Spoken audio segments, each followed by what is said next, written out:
ඉතින් ඔයා මේ වීඩියෝ බලනවා නම් ඔයා අනිවාර්යයෙන්ම මෙන්න මේ බඩ කියන ප්‍රශ්නෙට විසඳුමක් හොයන එක්කෙනෙක් වෙන්න ඕනේ. ඉතින් අද මම මේ වීඩියෝ එකෙන් අන්න ඒකට සුපිරිම විසඳුමක් කියන්න.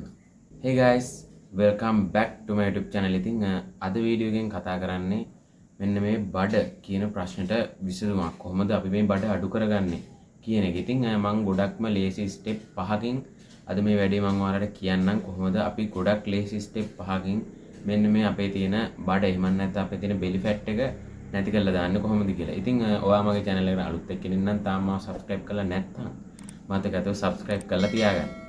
හරි guys එහෙනම් අපි දැන් ගිහින් බලමු මොනවාද lazy step 5 කියලා මෙන්න මේ බඩ කියන ප්‍රශ්නේ නැති කරලා දාන්න.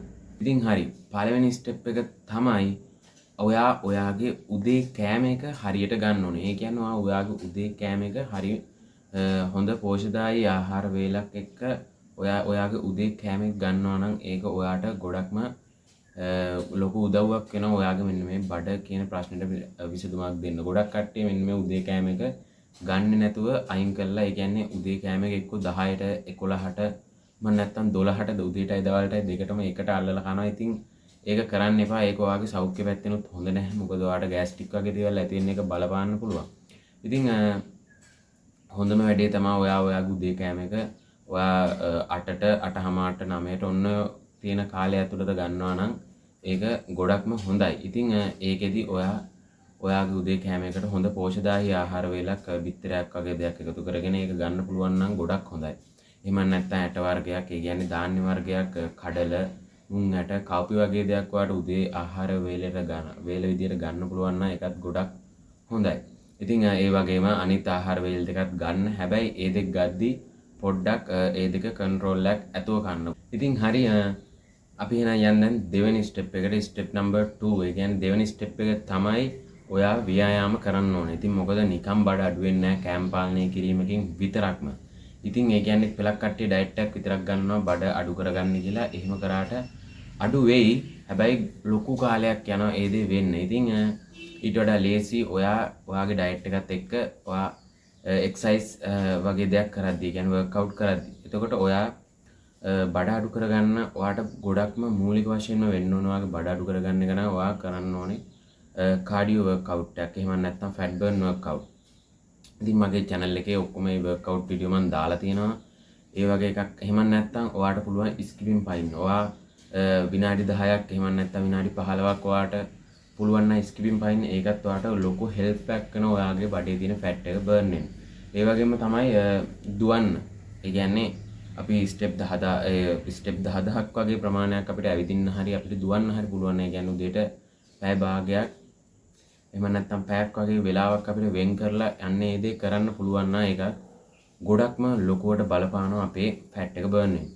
ඉතින් හරි තුන්වෙනි ස්ටෙප් එක විදිහට කියන්න තියෙන්නේ ඔයා බඩ අඩු කරගන්න. ඔයා බඩින්ද ලොකුවටම කරදරයක් දුකක් විඳින කෙනෙක් නම් ඔයාට කරන්න තියෙන හොඳම දේ තමයි ඔයා කෘත්‍රිම ආහාර කන එක නවත්තන්න. ඒ කියන්නේ කඩින් කෑම කන්න එපා. ෂෝටිස් වගේ දේවල් එහෙම නැත්නම් කොත්තු රයිස් ඒ වගේ දේවල් කඩෙන් කන්න එක ගොඩක්ම නවත්තනවා නම් හොඳයි. ඔයාට එහෙම පාලනය එකපාරටම නවත්තන්න බැරි නම් ටික ටික අඩු කරගෙන යන්න. මොකද කඩේ කෑම එක අපි දන්නවා ගෙදර වගේ හදන්නේ නැහැ. ඉතින් ඒකින්ද අනික තෙල් ಜಾති ගොඩක් දානවා ඒවට. ඉතින් ගෙදර කෑම එක තමයි හොඳම. ඉතින් ඒකින්ද කඩේ කෑම කෘත්‍රිම ආහාර එහෙම නැත්නම් කඩේ හදන කෑම නවත්තන්න පුළුවන් නම් ඒක ලොකුවටම බලපානවා අපේ ෆැට් එක බර්න් වෙන්න. එහෙම නැත්නම් අපේ බඩ අඩු වෙන්න. ඉතින් ඒක තමයි ස්ටෙප් නම්බර් 3 එක. ඉතින් අපි දැන් යන් හතරවෙනි ස්ටෙප් එක මොකක්ද කියලා බලන්න. ඉතින් හරි හතරවෙනි ස්ටෙප් එක තමයි නිින්ද. මම කලින් වීඩියෝ වලත් මෙන්න මේක ගැන කියලා තියෙනවා. මොකද නිින්ද ගොඩක්ම වැදගත් අපේ මසල්ස් රිකවර් වෙන්න සහ අපේ හෝමෝන් වල ක්‍රියාකාරීත්වයට. ඉතින් අනිවාර්යෙන් ඔයා ඒ නිින්ද ගන්න ඕනේ. ඒක අනිවාර්යෙන් පැය 6ක් වගේ නිින්දක් ගන්නවා නම් හොඳයි සුපිරි. ඊට වඩා අඩු නිින්දක් ගන්නවා නම් පුළුවන් නම් ඒක පැය 6ක් කරගන්න try එකක් දෙන්න. ඒ කියන්නේ ඔයා ගොඩක් වෙලා රැයට ෆෝන් එක ගෝව හරි වෙන මොකක් හරි වැඩක් කර 12 1 වෙනකන් විතර ඉඳලා 8 විතර වෙනකන් නිදාගන්න එක මේ වැඩේ. එතකොට කොහොමද දවසම නිකන් කම්මැලි ගතියක් අකේනවා මන්න. ඔයාට කොහොමද කියලා නම් දන්නේ නැහැ. මට නම් එහෙමයි. හැබැයි ඒකින්ද උදෙන්ම නැගිටලා වැඩ පටන් ගන්න ඕනේ. ඉතින් ඔයාට කරන්න තියෙන්නේ හොඳම දේ තමයි ඒ වගේ ඔයාගේ නිින්ද පැය 6ක් කොහොම හරි ගන්න. පැය 6ක් ඒ නිින්ද කොහොම හරි හදා ගන්න පැය 6කට. ඉතින් ඒ නිින්දත් ගොඩක්ම වැදගත් අපේ ඇඟ හැදින්න, අපේ මනස නිරාකූල වෙන්න, ඒ වගේ ගොඩක් දේවල් වලට. ඉතින් හරි ඉතින් අපි බලමු දැන් අන්තිම ස්ටෙප් එක. ඒක තමයි වැදගත්ම ස්ටෙප් එක. ඉතින් අපි දැන් ගිහින් බලමු ස්ටෙප් නම්බර් 5 මොකක්ද කියලා. ඉතින් වැදගත්ම ස්ටෙප් එක තමයි මේක. ඒ කියන්නේ ඔයාට මොටිවේෂන් එකක් තියාගන්න ඕන. කොහොම හරි මම මේ ගන්නට බඩ අඩු කරගන්න ඕන. නැත්තම් මම මේ විදියට ඇඟක් හදනවා. අන්න එහෙම කියන එක ඔයාගේ ඔළුව ඇතුලේ වැඩ කරනවා නම් ඔයාට අනිවාර්යයෙන්ම මෙන්න මේ goals achieve කරගන්න පුළුවන්. ඉතින් දැන් ගොඩක් කට්ටිය හිතා ගන්නවා ජනවාරි 1 වෙනිදා ඉඳන් මම මේ මෙච්චර ගානකින් මම බඩ අඩු කරගන්නවා. මම නැත්තම් මෙන්න මේ විදියට මම ඇඟක් හදා ගන්නවා. මගේ ඩ්‍රීම් බොඩි එක මේක. මම මේ විදියට මම මෙයාව අනුගමනය කරලා මම ඒ වගේ ඇඟක් හදා ගන්නවා කියලා. ජනවාරි 1 වෙනිදා ගොඩක් කට්ටියගේ ගොඩක් ලොකු ආසාවල් තියෙනවා මම මේ අවුරුද්දේ කරගන්න ඕනිද. හැබැයි ඒවා ටික කාලයක් යද්දී එකින් එක මග හැරෙනවා නේද, අඩු වෙනවා නේද. ඉතින් නිකන් හිතන්න දැන් 100ක් මේ වගේ දෙයක් හිතාගෙන මේක පටන් ගත්තොත් මේ වෙනකොට මං හිතන්නේ 10ක් වගේ ප්‍රමාණයක් ඇති. සමහර විට මේක කරගෙන යන්න නැත්නම් ඊටත් වඩා අඩුයි. මොකක් හරි වැඩක්ින්දා අපිට අනිවාර්යයෙන්ම මේ දේ මිස් වෙනවා. ඉතින් මං කියන්නේ අපි ફોකස් කරන්න ඕන අපේ ගෝල් එකට නෙමෙයි.